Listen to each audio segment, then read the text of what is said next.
नमस्ते, राधे राधे। मैं कविता जायसवाल आप लोग को एक तीज व्रत गीत सुनाने जा रही हूँ।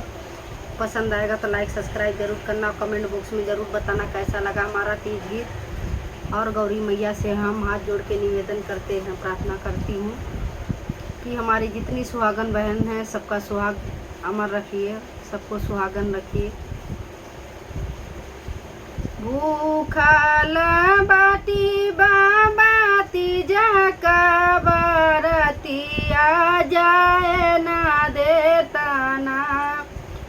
भूखल बाटी बाबा तीजा का बरतिया जाए ना देता ना। हमके नदिया नहाए बाबा जाए ना देता ना। हमके नदिया नहाए बाबा जाए ना देता ना। कैसे कजबू बेटी नदिया नहाए कर रवे पे ना। तोहर ससुर जी खड़ा है कर रवई पे ना। तोहर ससुर जी खड़ा है कर रवई पे ना। चिड़िया बन जैबा पाप बाबा चिड़िया बन आई बचुनरिया ओढ़ी ना। सब सखी करबया सनानमा चुनरिया ओढ़ी ना।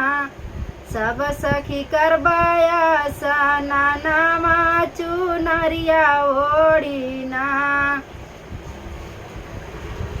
भूखल बाटी पापा तीजा का बरतिया जाए ना देता ना।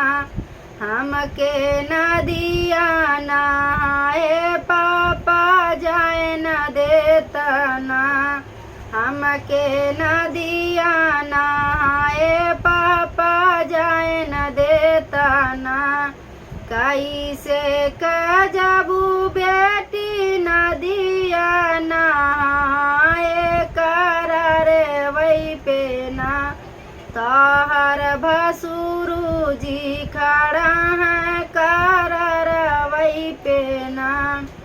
कैसे कजबू बेटी नदिया नहाए कर रवई पे ना।